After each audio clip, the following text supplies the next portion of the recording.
Welcome to the channel. The channel is MrbiscuitSpeaks. I'm going to turn the mic down just a little bit. I feel like I'm peaking. And guys, I'm feeling very insecure, very self-conscious today because one of my brothers called me and said, Lamont, get the mic from in front of your face. All right, let people see your mouth when you're talking, right? And then I told him, I was like, dude, I have bad teeth. He's like, I don't care. I love my guy. You know who you are. I'm talking to you.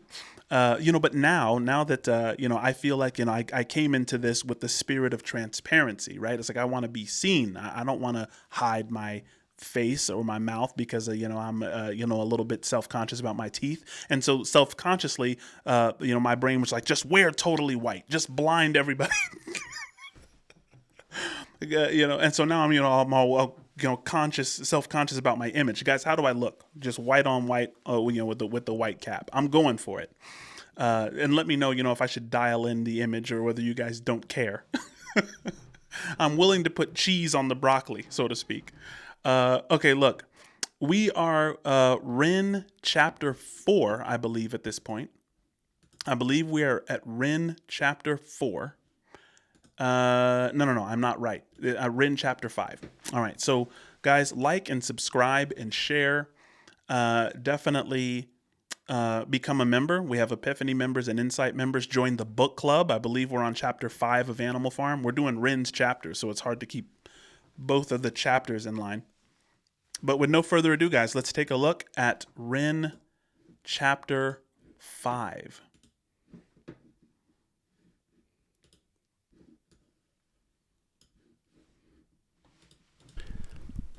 I tried to cling on to music in whatever ways I could during the time I was sick. During my time in Brighton, whenever my energy would allow it, I'd get myself out onto the streets and I'd go busking, about once every 3 weeks or so. It was my second year in Brighton, and I remember one evening heading home with my guitar and my busking amp after a couple of hours of playing on the street. I remember hearing this amazing ethereal voice while heading through the lanes, and I saw that it was coming from this... Guys, there's 4 elements of hip-hop currently. I think that as it stands right now, the 4 elements of hip hop are DJing, scratching, DJing is scratching, MCing or rapping. Then there's graffiti artists, and then there is breakdancers. I think those are the 4 elements. So it's MCing, skateboarding. Some people might say that's a 5th element of hip hop, but I think busking should really be considered one of the elements. I mean, that was kind of the thing, just being in a cipher, just doing live music, expressive and the thing is maybe busking transcends hip hop, but I don't know. I think that would be maybe a candidate for one of the elements there. 16-year-old kid. I've always had a deep admiration and feeling of camaraderie for buskers. There's something about the willingness to be able to bare your soul to a street full of strangers that really moves me. I was moved by that too. The first time I went to Times Square. Well, the only time I've ever been to Times Square.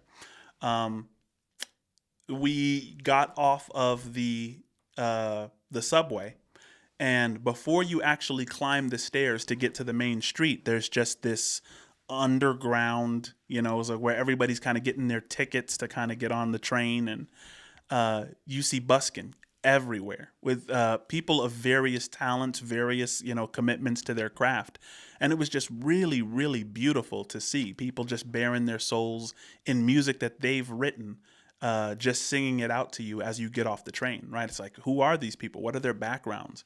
Do they do this full time or for a living? And you have the opportunity to stand around whatever kind of music you want to hear, drop some cash for them. Busking is legit for those of you who've had that experience. Not everyone gets it.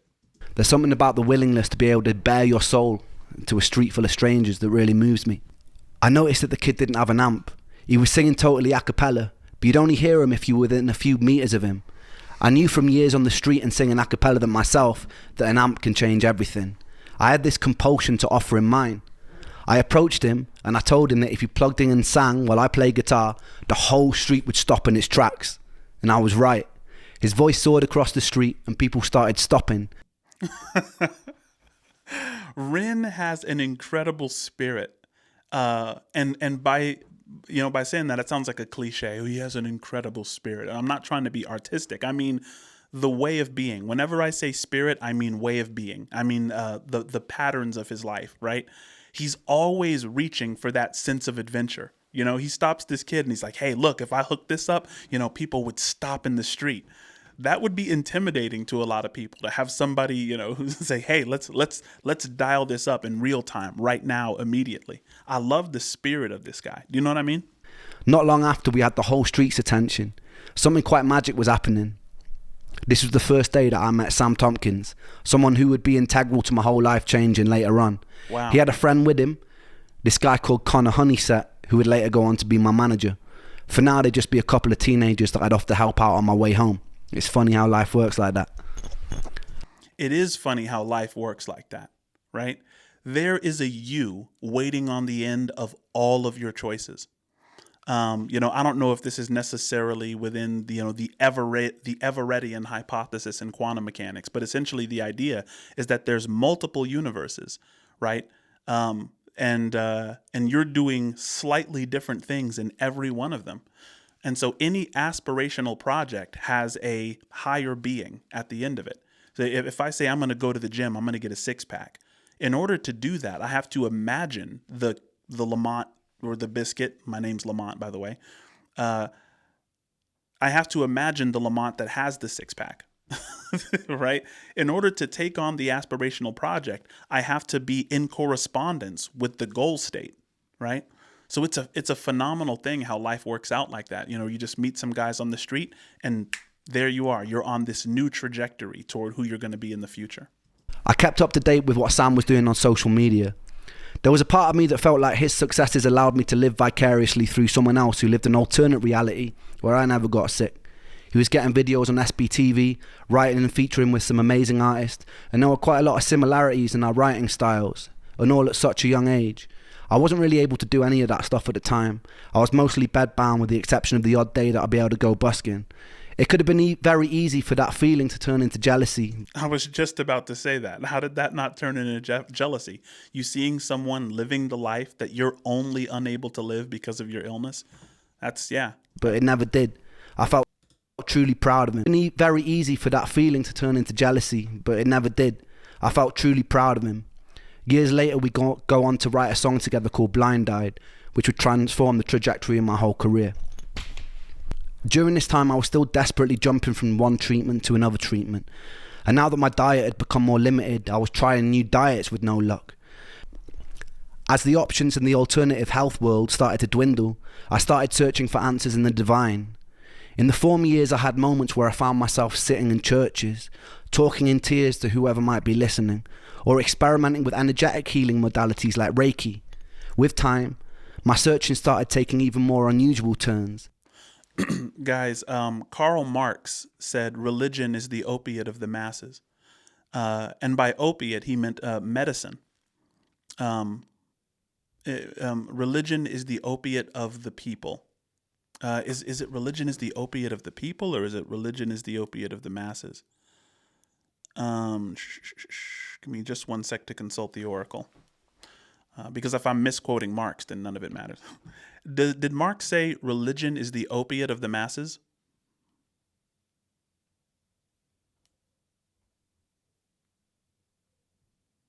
Did Karl Marx say religion is the opiate of the masses? Yes, that's one of Karl Marx's most famous quotes. He wrote it in 1843. Okay. So Karl Marx did write, religion is the opiate of the masses. And what he means is that when you're in a lot of pain, which the masses definitely were in the time of Marx, right? Hence, you know, his revolutionary trajectory. When you're in a lot of pain, you will turn to religion, which isn't to say that religion isn't more than myth, but you have to kind of tell yourself this story that you can live by. Maybe because it becomes so difficult to prioritize when you're in pain. It's like, well, what's the highest priority in my life? It seems that all that matters is this pain and getting out of it. And so, you know, maybe it's easier to live religiously or turn to religion when you're in a time of crisis. You know, maybe there's something adaptive to that. He's like Reiki. With time, My searching started taking even more unusual turns. I started looking to things like exorcists. Once you exhaust all rational explanations and treatments, the irrational suddenly starts looking more palatable. That makes complete sense. I had a skeptic's mind, but I had nothing to lose because there were no other good options.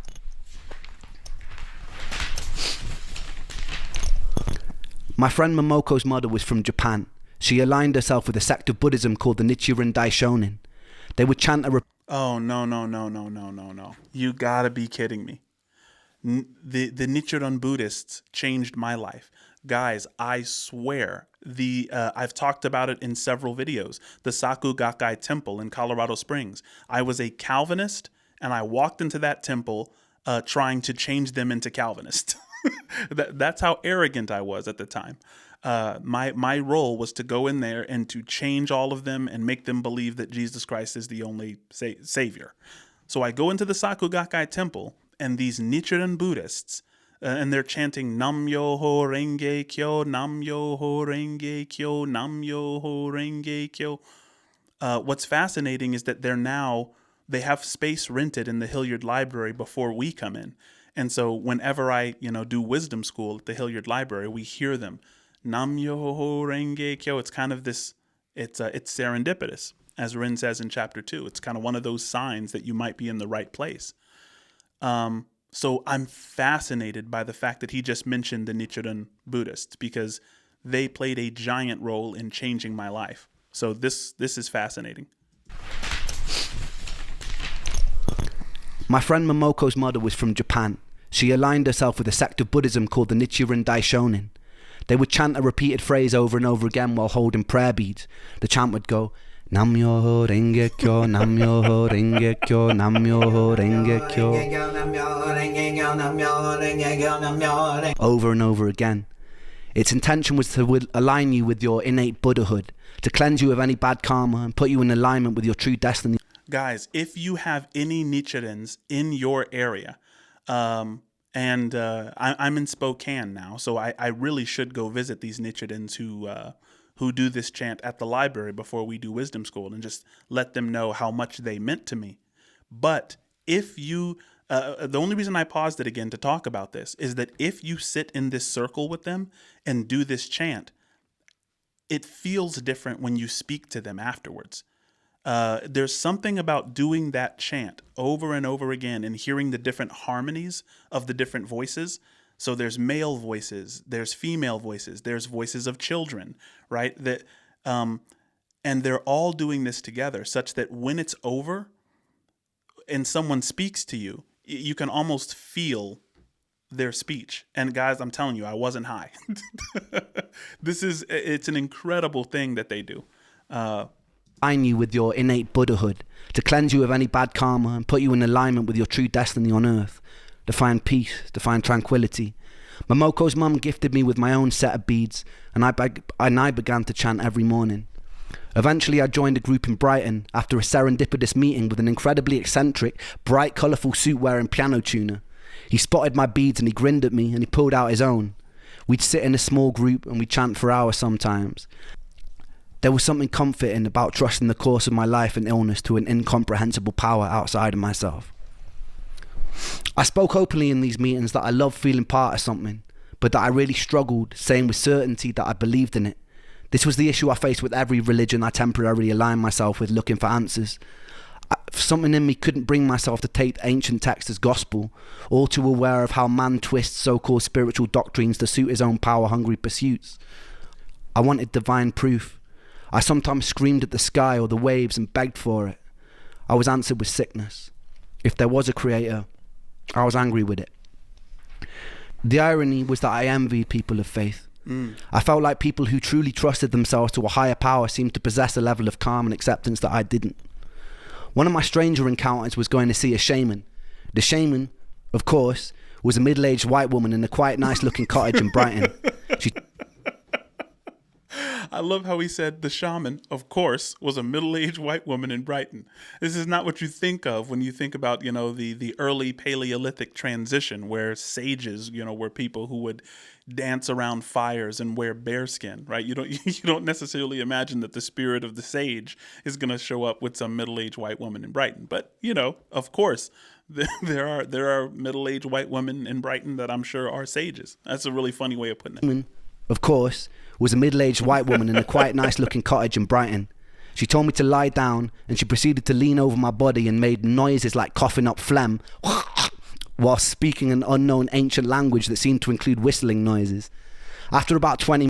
You know what's interesting? This thing that this shaman woman is going through... guys, the sage was a master at psychotechnology. He would invent psychotechnologies to alter his state of consciousness. And altered states, you can get into an altered state with psychedelics. Sages and shamans, take in all kinds of psychedelic substances. But shamans, they've cultivated these abilities to engender altered states. Right? Because when someone's in an altered state of consciousness, they become overseers. They can see past their problem. They think outside the box, right? Scientifically speaking, just think of it that way. Someone who's in an altered state is capable of thinking outside the box, right? And sometimes that's exactly what you need to solve your problem. Like when you have a problem that's a repetitive problem, aren't you just kind of boxed in? Don't you have like this cognitively limited, repetitive, so shamans... They've just engendered these practices through which they go into altered states of consciousness. Things like fasting for a really long time, going into a cave for 30 days and, not being around people, taking vows of silence, vows of poverty. And all of these things engender altered states, even dancing around a fire, lots of chants and stuff like that. They engender altered states. So it doesn't surprise me that this woman, if she's really a shaman, is doing some very strange things in front of Ren. And she proceeded to lean over my body and made noises like coughing up phlegm while speaking an unknown ancient language that seemed to include whistling noises. After about 20 minutes of making distressed groaning noises over my back, she paused in contemplation for a while and proceeded to tell me that I'd been killed by a sword in my past life. She made sucking noises near the supposed stab site on my chest, and then she spat into a bucket. She then placed a little stone into my hand, and she told me that I had to bury it on a high hill in Brighton on the next full moon. The most depressing part of this story is during the next full moon, I did indeed find a big hill, dug a small hole, and I buried the stone in it. Surprising to say, fuck all happened.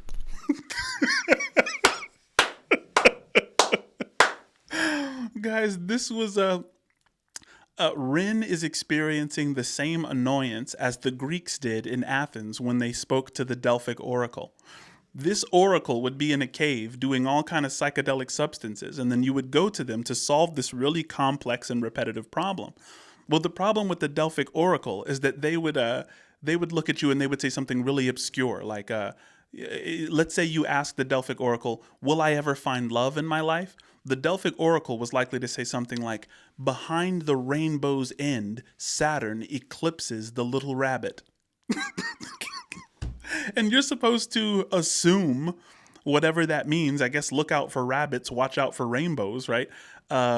You're just supposed to assume that they've given you some great wisdom, right? And he's saying that this shaman woman, this middle-aged white woman in Brighton, just kind of did some, kooky kind of experiment where she spits his problems into a bucket and then tells him to bury a rock. and guys, look, a lot of times, I think the method behind the madness here is that some people believe getting you to do something wild is going to, cause your brain to think outside of the box. I mean, imagine carrying a rock up a hill based on the faith that a shaman has some blessing for you at the other end of it. I mean, that alone might... You're already thinking outside the box there. So sometimes it's just to kind of put you in an alternate state of processing so that maybe you can solve your problem. But unfortunately, that didn't work. Small hole, and I buried the stone in it. Surprising to say, fuck all happened. It was this journey into the spiritual unknown that led me to a very unsettling experience. I located a therapist online who had claimed to overcome ME herself. She specialised in it and dealt with people's past trauma, but also worked with energies like Reiki. I had to get the train to where she lived. She met me in the car and drove me in silence back to hers. There was a bit of an unusual energy about her. I've always been really good at reading people. I can't quite explain it, but sometimes when I meet someone, it's like I have a sixth sense for whether or not they'll play a significant role in my life. This person's energy felt alien to me. When we arrived at her, she told me that she sometimes would consult with her horses about people's health conditions. It was at this moment I knew that she was probably insane. Nonetheless, I shared a lot about my life. We got into the trauma of living with sickness, what it was like to constantly mourn your own life. It was comforting at first, and it felt like a safe space, until it got a bit weird. One day she offered me a glass of water before a Reiki session, and during the session I fell into a deep sleep. Guys, if any of you wouldn't mind, I'm not sure exactly what a Reiki session is. If any of you have any experience with Reiki, feel free to leave a brief description maybe in the comments. I'd love to interact with you. Offered me a glass of water before a Reiki session, and during the session I fell into a deep sleep. When I came around, multiple hours had passed, which was peculiar for me. I usually have issues with sleeping and couldn't drift off, particularly not in unfamiliar environments. She assured me it was total normal and to get plenty of water, and I thought nothing of it. Lines started getting somewhat blurry when she'd invite me for meals with her and her husband. I took it as friendliness, but I noticed that she started messaging me outside of clinic hours. One time I agreed to create music for her in exchange for some extra sessions. Not long after, I started getting strange messages in my Facebook inbox. She started telling me how she knew that all my previous songs had been about her, which they hadn't. When I dismissed this, she would sometimes message me saying that she was outside of my house, telling me that our souls were bonded and that bad things would happen to me if we weren't together. Whoa. Guys, what is a Reiki session? Yikes. And guys, listen, this is another one of the reasons that it's important to be intuitive about, to follow your intuition as it pertains to skepticism regarding spiritual practices. I mean, we talk a lot about the problems associated with the right brain and the control that it engenders and, the attachment and resistance. But there's a lot of weird ways to get taken advantage of when it comes to Eastern spiritual and mystic traditions as well. We don't have the same problem here on the West as, they usually do, in the East with this kind of stuff, but there's still problems. This would be a terrifying thing. I mean, this could ruin somebody psychologically. Imagine that somebody who's there as like a counselor or a coach. Once again, I don't know what Reiki exactly is, but I mean, if this is any kind of counselor or coach or somebody with any spiritual authority, they're telling you that if we're not together, something bad is going to happen to you for the sake of some manipulation. Like this is, that's pretty intense. And about her, which they hadn't. When I dismissed this, she would sometimes message me saying that she was outside of my house, telling me that our souls were bonded and that bad things would happen to me if we weren't together. To put it lightly, I was already in a pretty weird emotional place because of years of sickness. So having someone in the position of trust abuse their position like this shook me, and it shook my trust in therapy even more. It shook my trust in people in general. I told her to never contact me again, and I blocked her, but she would still occasionally get through on other numbers. One time she'd phoned my mum's house relentlessly. My mum, knowing the details, told her to stop harassing me and threatened to get the police involved after things which went silent.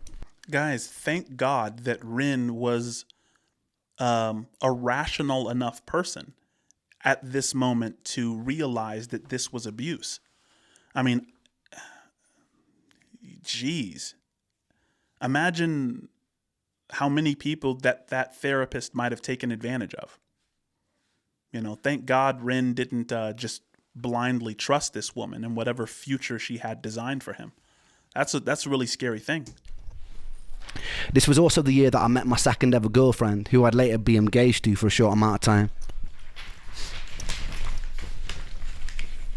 My little sister had already set the relationship up in her mind. She met this girl in Bristol who she got on with super well, and somehow she wingmanned me and planted the seed in her brain that she'd be perfect for her older brother, me. My sister's friend had moved to Brighton, but I was blissfully unaware of this matchmaking. At this point, I was living in a house share in Rose Hill Terrace in Brighton with some lunatics I'd met at Ben's house, and Momoko had moved down from Cornwall.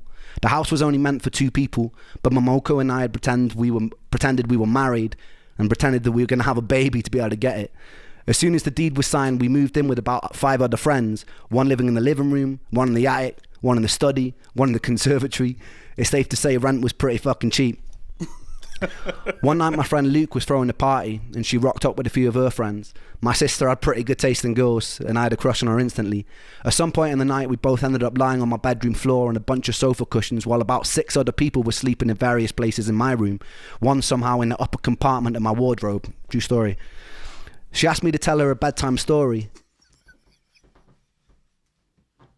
Guys, I have an upper compartment in my wardrobe as well, and the idea of someone sleeping up there is some kind of hippie madness. That image in my mind is really funny. And I made up the most unhinged story I could think of.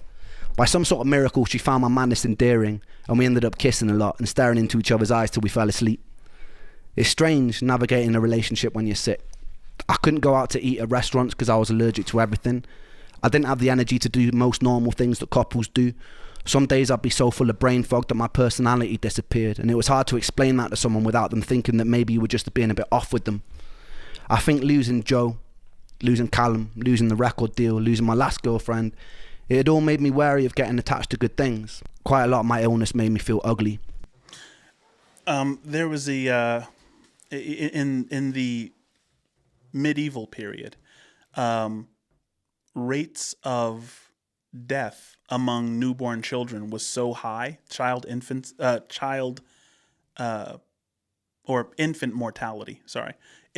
mortality was so high in the medieval ages that they didn't even name their kids until like a couple of years.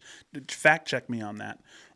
But it's kind of understandable that when something is so repetitively not working, that you start to lose trust in something being the real thing.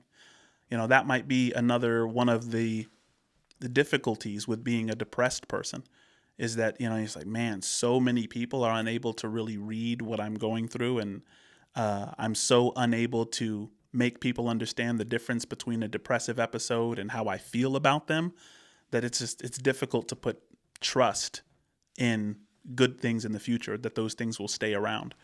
I love how he puts that part. It had all made me wary of getting attached to good things. Quite a lot of my illness made me feel ugly, and it's hard to accept love when you feel ugly. Nonetheless, she did love me, and with time our relationship grew.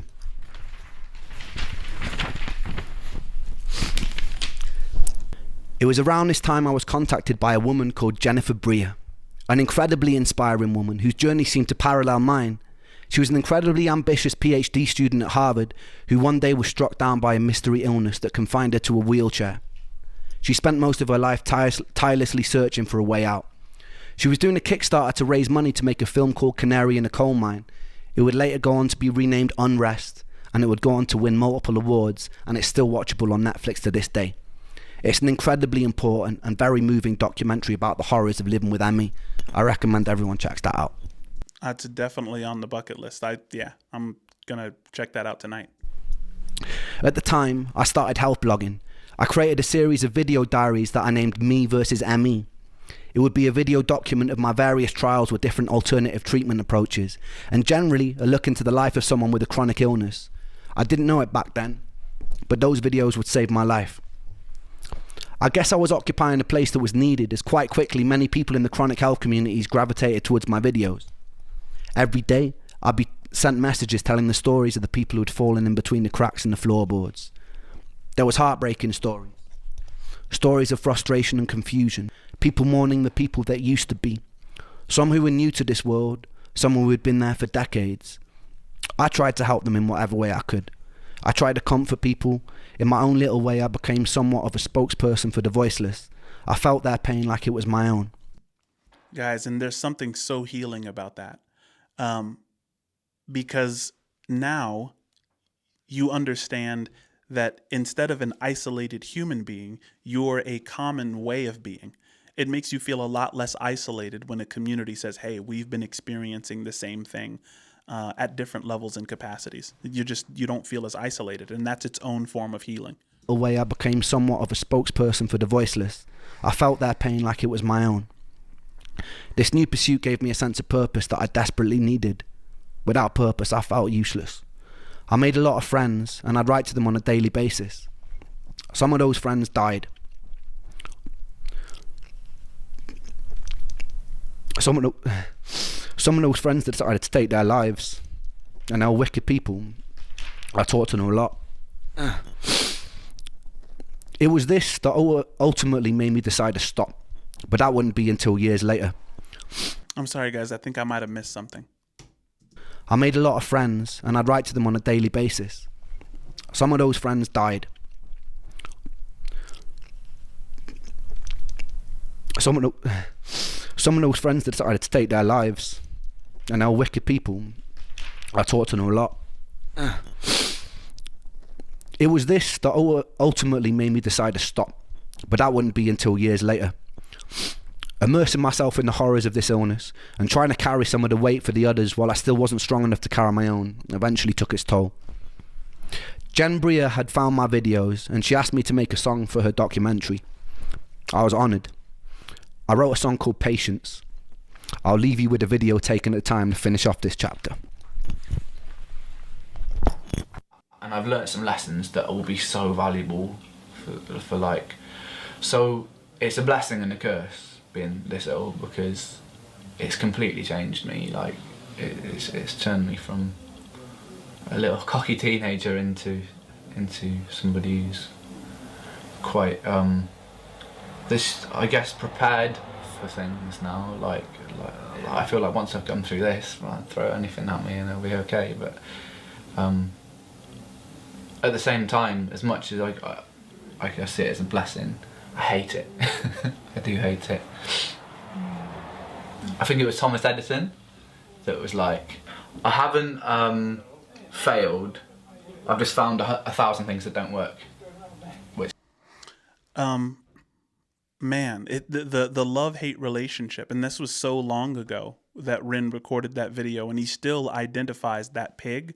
Remember the pig mask, where we talked about that little interview where he says that the pig is not only a symbol from dystopian literature, we're reading Animal Farm, join us for chapter 5, but also that it's kind of this love-hate relationship, that he considers it not only a burden, but kind of a necessary thing, like a brother that he has to feed. Even though he wants desperately to escape it, it's become a necessary and inextricable sense of being, or at least it's inextricably bound with this being. Failed, I've just found a thousand things that don't work, which is kind of nice to look at it that way, like I'm just eliminating things.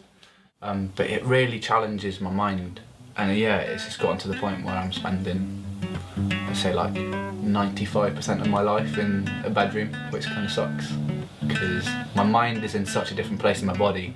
My mind craves life so much. It's alright, it's okay, I'm feeling brave, gonna face this day. It's okay, it's alright, no tears will kiss my cheeks tonight, and it's all good, and I'm just fine. My words ring out like hollow shells. Just slow down, it takes time, but time moves slow, I know this well. And my heart breaks 1,000 times a day. But for every hope that dies, another one takes its place. Because I have the strength of a mountain, and I've got the courage of the deep blue sea, and I have the heart of a lion, and the stars burn bright inside of me. And although you test me, my God, I stand so proudly. Can't you see that I have the strength of a mountain, and I'll take all you throw at me.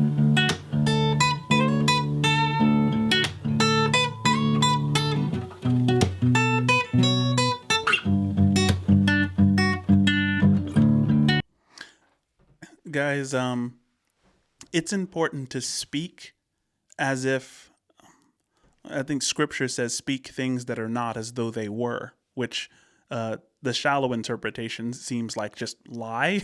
You're asking me to lie, speak things that are not as though they were. It's deeper than that. It's connecting to the self you aspire to be.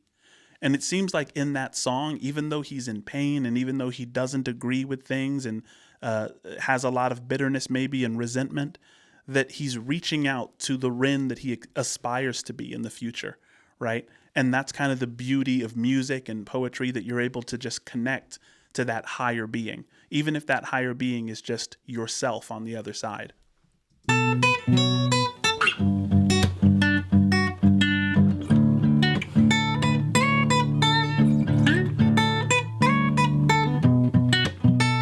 I love that riff.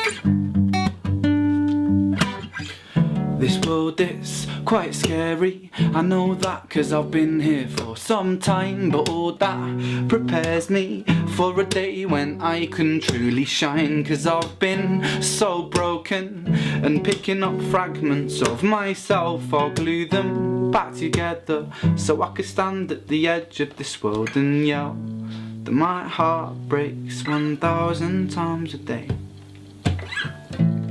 For every hope that dies, another one takes its place. Because I have the strength of a mountain, and I've got the courage of the deep blue sea, and I have the heart of a lion, and the stars burn bright inside of me. And although you test me, my God, I stand so proudly. Can't you see that I have the strength of a mountain, and I'll take all you throw at me.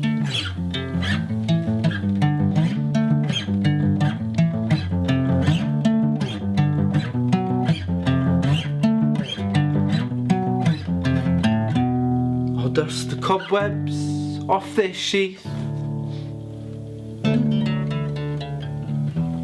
and I'll take the sword of my belief, and in this storm I will not flinch, and I will not move, no, not an inch.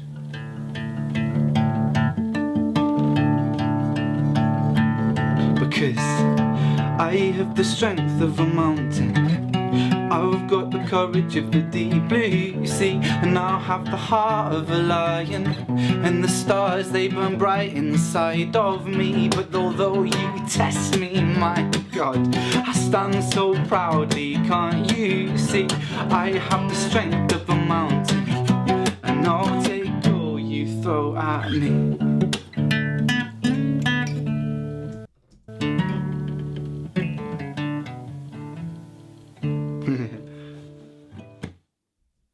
Guys, whether you believe in God or not, he says, and though you test me, my God, I'll take all you throw at me. Whether you believe in God or not, let's say that you are the person who wants the six-pack, or say that you're the person who wants to graduate college, and you're looking at that higher being. In order to aspire to be that person, you have to recognize the goal state and communicate with the goal state. Are you willing to take all the goal state throws at you on your journey to it, right? Though you're tested, though it seems like you can't continue, because it threw something at you which is necessary for you to become what's in the goal state, right? Man, what a inspiration. This probably has been my favorite chapter.